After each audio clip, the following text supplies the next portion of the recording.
மறைந்த முதல்வர் ஜெயலலிதாவின் சொத்து மற்றும் கடன் விவரங்களை ஏப்ரல் 25ஆம் தேதிக்குள் தாக்கல் செய்ய வருமான வரித்துறைக்கு சென்னை உயர்நீதிமன்றம் அறிவுறுத்தியுள்ளது. மறைந்த முதலமைச்சர் ஜெயலலிதாவிற்கு சுமார் 913 கோடி ரூபாய் சொத்து உள்ளதாகவும் அதனை அவர் யாருக்கும் உயில் எழுதி வைக்காததால் அவற்றை நிர்வகிக்க ஒருவரை நியமிக்க வேண்டும் என கோரி சென்னை உயர்நீதிமன்றத்தில் அதிமுகவின் புகழேந்தி வழக்கு தொடர்ந்தார். இந்த வழக்கு நீதிபதி MM சுந்தரேஷ் சரவணன் அமர்வு முன்பு விசாரணைக்கு வந்தது. அப்போது ஜெயலலிதாவின் சகோதரரின் மகனான தீபக் தன்னை நிர்வாகியாக நியமிக்க கோரிய மனுவையும் இதனுடன் சேர்த்து விசாரிக்க வேண்டும் என கோரிக்கை வைத்தார். இதனை ஏற்றுக்கொண்ட நீதிபதிகள் 2 வழக்கையும் ஒன்றாக விசாரிக்க ஒப்புதல் அளித்தனர். சென்னையில் சரியாக படிக்கவில்லை என கூறி LKG வகுப்பில் குழந்தையை தோல்வியடைய செய்த தனியார் பள்ளி மீது அரசு உரிய நடவடிக்கை எடுக்க வேண்டும் என்று குழந்தையின் பெற்றோர் வலியுறுத்தியுள்ளனர். அனைவருக்கும் கல்வி உரிமை சட்டத்தின்படி 8ஆம் வகுப்பு வரை கட்டாய தேர்ச்சி நடைமுறையில் உள்ளது. இந்த விதியை மீறி சென்னை அடையாறில் உள்ள தனியார் மழலையர் பள்ளி ஒன்று ஜெய்சங்கர் ஹேமாவதி தம்பதியின் LKG படிக்கும் மகளுக்கு தேர்ச்சி வழங்க மறுத்துள்ளது. இதுகுறித்து சென்னையில் செய்தியாளர்களை சந்தித்த குழந்தையின் பெற்றோர் தாங்கள் செலுத்திய 65,000 ரூபாய் கல்வி கட்டணத்தை பள்ளி நிர்வாகம் திருப்பி வழங்க வேண்டும் என வலியுறுத்தினர். அத்துடன் குழந்தையை வேறு பள்ளியில் சேர்ப்பதற்காக மாற்று சான்றிதழையும் வழங்க வேண்டும் என கோரிக்கை வைத்தனர். தேர்தல் நடத்தை விதிமுறைகளால் மணப்பாறை மாட்டுச் சந்தையில் பல கோடி ரூபாய் வர்த்தகம் பாதிக்கப்பட்டுள்ளது. திருச்சி மணப்பாறை மாட்டுச் சந்தையில் 10,000 ரூபாய் முதல் 1 லட்சம் ரூபாய்க்கும் அதிகமான விலைக்கு மாடுகள் விற்கப்படும். இந்நிலையில் கடந்த வாரம் கேரளாவிலிருந்து மாடுகளை வாங்க வந்த வியாபாரிகளிடமிருந்து 4.5 லட்சம் ரூபாயை தேர்தல் அதிகாரிகள் பறிமுதல் செய்ததால் மாடுகளை வாங்க வியாபாரிகள் அச்சமடைந்துள்ளனர். தங்கள் பணத்திற்கு ஆவணங்கள் இல்லாததால் மாடு விற்பவர்களும் வாங்குபவர்களும் சந்தைக்கு வருவதை தவிர்த்து வருகிறார்கள். இதனால் வாரந்தோறும் 5 கோடி ரூபாய் வரை வர்த்தகம் நடைபெறும் நிலையில் இந்த வாரம் 1 கோடி ரூபாய்க்கும் குறைவாகவே வர்த்தகம் நடைபெற்றதாக வியாபாரிகள் தெரிவித்துள்ளனர். மறைந்த முதல்வர் ஜெயலலிதாவுக்கு வழங்கப்பட்ட சிகிச்சை தொடர்பாக தங்கள் மருத்துவர்களிடம் ஆறுமுகசாமி ஆணையம் விசாரணை நடத்த தடை கேட்டு அப்பல்லோ மருத்துவமனை நிர்வாகம் தொடர்ந்த வழக்கில் சென்னை உயர்நீதிமன்றம் இன்று தீர்ப்பு வழங்குகிறது. ஜெயலலிதாவுக்கு வழங்கிய சிகிச்சை குறித்து தங்கள் மருத்துவர்களிடம் ஆணையம் விசாரிக்க தடை கோரி அப்பல்லோ மருத்துவமனை சார்பில் சென்னை உயர்நீதிமன்றத்தில் மனு தாக்கல் செய்யப்பட்டது. இந்த வழக்கு நீதிபதிகள் R. சுப்பையா, கிருஷ்ணன் ராமசாமி அமர்வு ஆகியோர் முன்பு விசாரணைக்கு வந்தது. இந்த வழக்கில் இருதரப்பு வாதங்கள் நிறைவடைந்ததை அடுத்து இன்று தீர்ப்பு வழங்கப்படுகிறது. குரூப் 1 பணியிடங்களுக்கான முதல்நிலை தேர்வு முடிவுகள் வெளியாகியுள்ளன. குரூப் 1 இடம்பெற்றுள்ள 181 காலி பணியிடங்களுக்கு கடந்த மார்ச் 3ஆம் தேதி முதல்நிலை தேர்வு நடைபெற்றது. இதற்கு 1,68,549 பேர் விண்ணப்பித்திருந்த நிலையில் தேர்வில் பெற்ற மதிப்பெண், இடஒதுக்கீடு உள்ளிட்ட விதிகளின் அடிப்படையில் தற்காலிகமாக 9,850 பேர் தேர்வு செய்யப்பட்டுள்ளனர். அதற்கான பட்டியல் www.tnpsc.gov.in என்ற இணையதளத்தில் வெளியிடப்பட்டது. இவர்களுக்கான முதன்மை தேர்வு வருகின்ற ஜூலை 12, 13 மற்றும் 14 ஆகிய தேதிகளில் நடைபெறும் என தெரிவிக்கப்பட்டுள்ளது. சேலத்தில் கடனாக கொடுத்த பணம் திரும்பி வராதால் 3 பேர் தற்கொலை செய்து கொண்ட வழக்கில் கடன் வாங்கி ஏமாற்றிய பெண்ணை போலீசார் கைது செய்துள்ளனர். சேலத்தைச் சேர்ந்த முதியவர் சிவராமன் வட்டிக்கு விட்டு பிழைப்பை நடத்தலாம் என எண்ணி 4,75,000 ரூபாய் பணத்தை பத்மினி மற்றும் அவரது தம்பி நாகசண்முகம் ஆகியோருக்கு கடனாக கொடுத்துள்ளார். ஆனால் வட்டியை சரியாக கொடுக்காத பத்மினி தரப்பினர் அவரை மிரட்டியதாகவும் கூறப்படுகிறது. இதனால் மனமுடைந்த முதியவர் சிவராமன் மனைவி புஷ்பா மற்றும் மகன் பாபு ஆகியோருக்கு பூச்சிக்கொல்லி மருந்தை கொடுத்து கொலை செய்துவிட்டு பின்னர் தானும் தற்கொலை செய்து கொண்டார். இது தொடர்பாக வழக்கு பதிவு செய்த போலீசார் பத்மினியை கைது செய்து சிறையில் அடைத்தனர். தலைமறைவாக உள்ள அவரது தம்பி நாகசண்முகத்தை தேடி வருகின்றனர். எல்லாவற்றிலும் புதியதை தேடும் மக்கள் அரசியலில் ஏன் புதியதை தேடவில்லை என நாம் தமிழர் கட்சியின் தலைமை ஒருங்கிணைப்பாளர் சீமான் கேள்வி எழுப்பியுள்ளார்.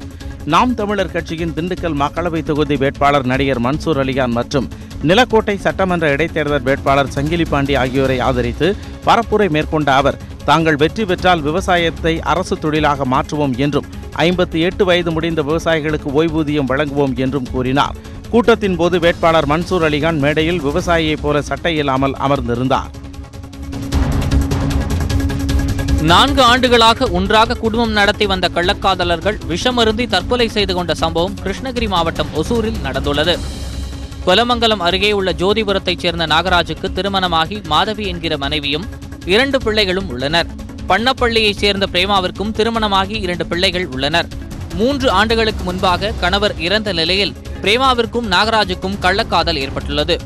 இருவரும் வீட்டை விட்டு வெளியேறி ஒசூரில் 4 ஆண்டுகள் தனியாக குடும்பம் நடத்தி வந்த நிலையில் விஷமருந்தி தற்கொலை செய்து கொண்டனர். தற்கொலைக்கான காரணம் குறித்து போலீசார் விசாரணை நடத்தி வருகின்றனர். கோவை அருகே வனப்பகுதியில் நிலவும் வறட்சியால் தண்ணீர் தேடி யானைகள் கூட்டம் கூட்டமாக குடியிருப்பு பகுதியை நோக்கி படையெடுக்கின்றன. ஆனைக்குட்டி வனப்பகுதியில் இருந்து குட்டி உள்ளிட்ட 9 யானைகள் தாகம் தீர்த்துக் கொள்ள கூட்டமாக கங்கா சேம்பர் என்னும் இடத்திற்கு வந்தன. அங்குள்ள தண்ணீர் தொட்டியில் தண்ணீரை குடித்துவிட்டு கூட்டமாக திரும்பிச் செல்கின்றன.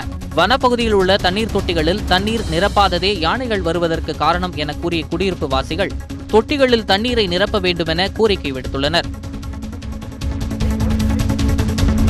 தேனி மாவட்டம் சின்னமனூர் அருகே 10 வயது சிறுமி கூட்டு பலாத்காரம் செய்யப்பட்டு கொன்று கிணற்றில் வீசப்பட்ட வழக்கில் தூக்கு தண்டனை விதிக்கப்பட்ட 3 உயர்நீதிமன்ற மதுரை கிளை விடுவித்துள்ளது. இந்த வழக்கில் குற்றம் சாட்டப்பட்ட சுந்தரராஜ், குமரேசன், ரவி ஆகியோருக்கு ஏற்கனவே தேனி மாவட்ட மகளிர் நீதிமன்றம் தூக்கு தண்டனை விதித்திருந்தது. இதனை உயர்நீதிமன்ற மதுரை கிளை ரத்து செய்ததுடன் சிறுமியின் குடும்பத்தினருக்கு 3 மாதத்துக்குள் அரசு தரப்பில் 5 லட்சம் ரூபாய் இழப்பீடு வழங்க வேண்டும் என்றும் நீதிபதிகள் பிரகாஷ், புகழேந்தி உத்தரவிட்டனர். ஒரு வழக்கில் அரசு தரப்பு விசாரணை குறைபாடு காரணமாக குற்றவாளி விடுதலையானால் அதற்கு விசாரணை அதிகாரிதான் பொறுப்பு என்றும் நீதிபதிகள் கூறியுள்ளனர். அப்படி தவறு செய்யும் அதிகாரிகள் மீது துறை ரீதியில் நடவடிக்கை எடுக்க வேண்டும் என்றும் நீதிபதிகள் கருத்து தெரிவித்தனர். இதற்காக உள்துறை செயலாளர் புதிய விதியை உருவாக்க வேண்டும் என்பதும் நீதிபதிகளின் கருத்தாகும். இந்த வழக்கில் விசாரணை அதிகாரியான காவல் ஆய்வாளர் ராஜாராமன் மீது துறை ரீதியாக நடவடிக்கை எடுக்க வேண்டும் என்றும் நீதிபதிகள் உத்தரவிட்டனர். கோடை சீசனை முன்னிட்டு நீலகிரியில் உள்ள முக்கிய சுற்றுலா தலங்களில் 3 மாதங்களுக்கு படப்பிடிப்பு நடத்த தடை விதிக்கப்பட்டுள்ளது. நீலகிரி மாவட்டத்தில் கோடை சீசன் தொடங்கியுள்ளதால் சுற்றுலா பயணிகள் அதிக அளவில் வந்து செல்வார்கள். இதனால் சுற்றுலா பயணிகளுக்கு இடையூறு ஏற்படுவதை தவிர்க்க தாவரவியல் பூங்கா, ரோஜா பூங்கா, சிம்ஸ் பூங்கா, காட்டேரி பூங்கா உட்பட முக்கிய சுற்றுலா தலங்களில் சினிமா படப்பிடிப்பு நடத்த தோட்டக்கலைத்துறை தடை விதித்துள்ளது.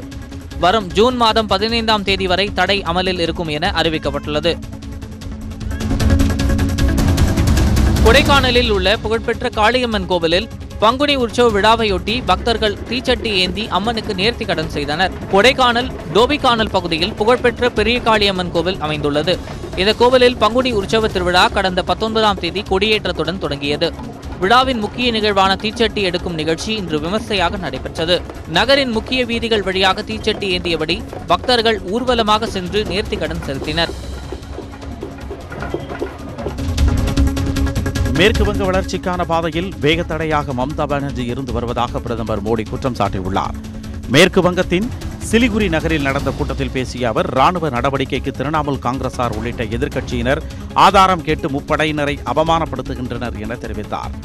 நாட்டின் பிற பகுதிகளில் உள்ளது போன்று வங்கத்தின் வளர்ச்சியை தன்னால் உறுதி செய்ய முடியவில்லை என கூறிய மோடி, அதற்கு வேகத்தடையாக மூத்த சகோதரி மம்தா பானர்ஜி இருப்பதாக சாடினார்.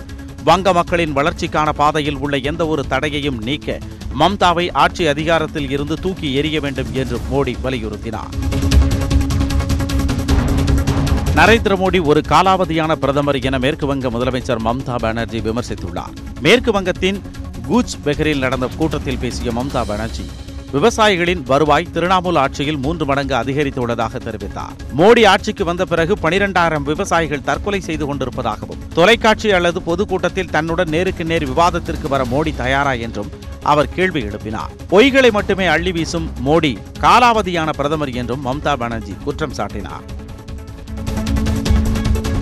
பிரதமர் நரேந்திர மோடி தலைமையிலான அரசு மீண்டும் அமைந்தால் நாட்டில் ஊடுருவியுள்ள அந்நியர்கள் அனைவரும் வெளியேற்றப்படுவார்கள் என பாஜக தலைவர் அமித்ஷா தெரிவித்துள்ளார். காஷ்மீர் மாநிலம் சுந்தேர்பேனி பகுதியில் நடைபெற்ற தேர்தல் பரப்புரை கூட்டத்தில் அமித்ஷா பங்கேற்று பேசினார்.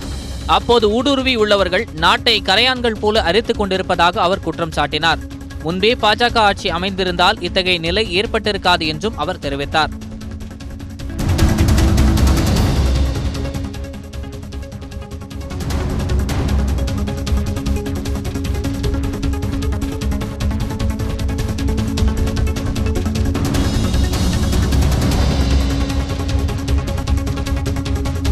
தீவிரவாதிகள் தாக்கும் அளவுக்கு வலிமையிழந்த நிலையில் இந்தியா உள்ளதற்கு பாரதிய ஜனதா கட்சியே காரணம் என்று முன்னாள் மத்திய அமைச்சர் ப. சிதம்பரம் கூறியுள்ளார். இதுகுறித்து ட்விட்டர், தீவிரவாதிகள் தாக்கும் அளவுக்கு வலிமையிழந்த இந்தியா என்று உள்ளதற்கு பாரதிய ஜனதா கட்சியே காரணம் என்று முன்னாள் மத்திய அமைச்சர் ப. சிதம்பரம் கூறியுள்ளார். இதுகுறித்து ட்விட்டரில் பதிவிட்டுள்ள அவர், கடந்த 5 ஆண்டுகளில் மிக முக்கிய 2 முன்னெடுப்புகளை மேற்கொள்ளாததே காரணம் என்றும் குற்றம் சாட்டியுள்ளார். மேலும் கடந்த 5 ஆண்டுகளில் தேசிய உளவுத்துறை கட்டமைப்பு ஏன் செயல்படவில்லை என்றும் அவர் கேள்வி எழுப்பியுள்ளார். தேசிய தீவிரவாத தடுப்பு மையம் மற்றும் தேசிய உளவுத்துறை கட்டமைப்பை சிந்தித்து உருவாக்கியது ஐக்கிய முற்போக்கு கூட்டணி என்பதுதான் இவற்றை செயல்படுத்தாததற்கு காரணமா என்றும் சிதம்பரம் கேட்டுள்ளார்.